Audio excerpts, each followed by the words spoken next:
Internet, how's it? What if 90% of the world's population got murked overnight, and now you find yourself in a high-stakes dungeon with your ex-girlfriend's cat? No, don't like that. Welcome, Dungeon Crawler Carl.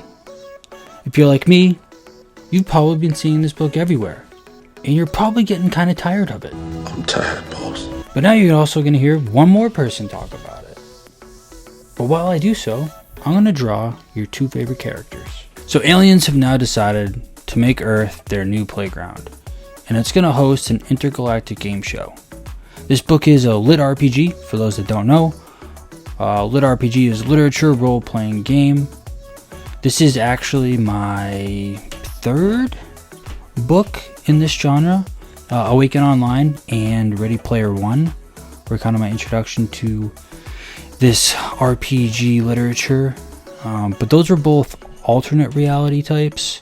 And then if you're a video game person, I wouldn't claim to be a big video game guy, but I dabble. But you think Zelda, Final Fantasy, Elden Ring, and those types of games where you can loot up, get items, build stuff, and you just you level up. Alright, thumbs up. Ready, guys? Let's do this. Leroy Dragons! Oh my god, he just ran in. And to be honest, I don't really give a shit about the grinding of XP within the characters. Like, the looting stuff is fine, finding cool stuff and add it to your backpack, and who knows when you'll be able to use it. But as for like killing someone and you get plus 10 stamina, I don't care. Just do it and move on. Like, you don't need to tell me. But that's part of the genre. I get it. Don't come at me. I understand.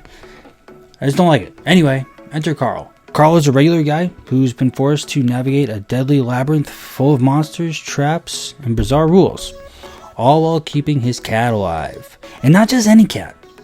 This is Princess Donut, a sassy, overpowered, eye laser shooting cat who loves the spotlight. At first, this dynamic is comical. Carl is a sarcastic, no-nonsense guy, while Donut is a pampered, diva-like cat, suddenly turns sentient and magical. Despite their differences, they form a strong bond as they navigate the deadly dungeon together. Over time, their mutual respect and loyalty grow, turning them into a surprisingly effective and emotionally connected team. So what I really liked about this book is you don't need to be a video game person, you don't need to be a lit RPG person. You could be anyone and really enjoy this book. The series doesn't overcomplicate things. It doesn't give you a bunch of jargon. The action is fast-paced. The stakes are real. And like I said a second ago, you can be anyone and pick up this book and you're going to enjoy it. Now, the humor is pretty good. I am not a belly laugh out loud person when I read. Now comes the part where we throw our heads back and laugh. Ready? Ready! But this series often pokes fun of other lit RPG tropes and fantasy tropes, sci-fi tropes, and it's not shying away from making fun of itself. You really got to embrace the absurdity. This book is fun. It's funny. From what I've kind of gathered, I would consider this more character driven than anything. And then so before I show you the final reveal of the drawing, be sure to like and subscribe if you want to see more. Comment down below what book character should I do next. I'd really appreciate it. And my final thought is I think what I'm going to do is jump into the audiobooks. I heard they're top tier. I didn't do it for the first one.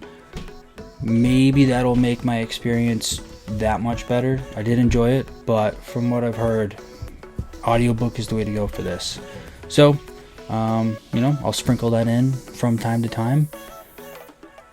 But without further ado, here's Carl and Princess Donut. Thanks. Remember, what's better than one cup of coffee? 2 cups. Peace.